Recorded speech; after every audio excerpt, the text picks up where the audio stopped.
জয় শ্রীকৃষ্ণ। সৎসঙ্গে স্বর্গবাস, অসৎসঙ্গে নরকবাস। একটি ভ্রমর আর একটি গোবরে পোকা দুই বন্ধু ছিল। একদিন ভ্রমর উঠতে উঠতে গিয়ে গোবরে পোকার কাছে গিয়ে বলল, বন্ধু, তোমারও পোকার জীবন, আমারও পোকার জীবন, কিন্তু দেখো আমাদের দুজনের জীবনের যাপনের কতটা পার্থক্য। তুমি এই দুর্গন্ধ গোবরে পচার মধ্যে পড়ে থেকে তার রস খেয়ে খেয়ে জীবন ধারণ করছো, আর আমি কত রং বেরঙের সুন্দর সুন্দর নরম ফুলের মধু খেয়ে বেড়াই, ফুলের মধু রস খাই।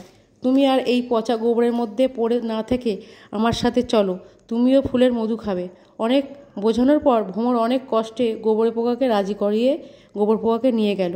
দুই বন্ধু মিলে এক ফুল থেকে অন্য ফুলের মধু খেতে শুরু করলো। মধু পেয়ে গোবরে পোকা ভাবছে, বাহ, এ তো খুব সুন্দর স্বাদ, তাই আরও বেশি বেশি করে খেতে শুরু করলো। মধু খেয়ে নেশা হয়ে গেল।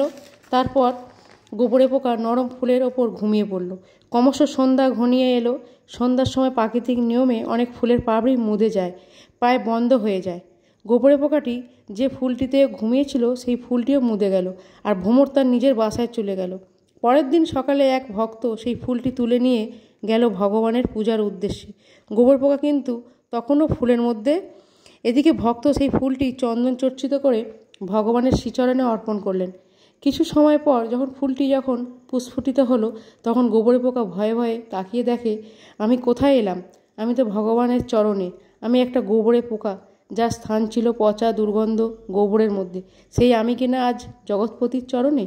মনে মনে ভাবতে লাগলো, আজ যদি ভ্রমরের সঙ্গ না ধরতাম, তাহলে হয়তো কোনো দিন ভগবান শ্রীচরণের স্পর্শ তো দূরের কথা, আমি কোনো দিন তার দর্শনও পেতাম না। তাই মহাজনেরা বলছেন, সাধু সঙ্গ সর্বশাস্ত্রে কয়। তাই এখানে আজ গোবরে পোকা সাধু সঙ্গের জন্যই সিদ্ধি লাভ করলো। তাই অসৎসঙ্গ ত্যাগ করাই আমাদের জীবনের লক্ষ্য। তাই সৎসঙ্গে স্বর্গবাস, অসৎসঙ্গে নরকবাস। হরে কৃষ্ণ।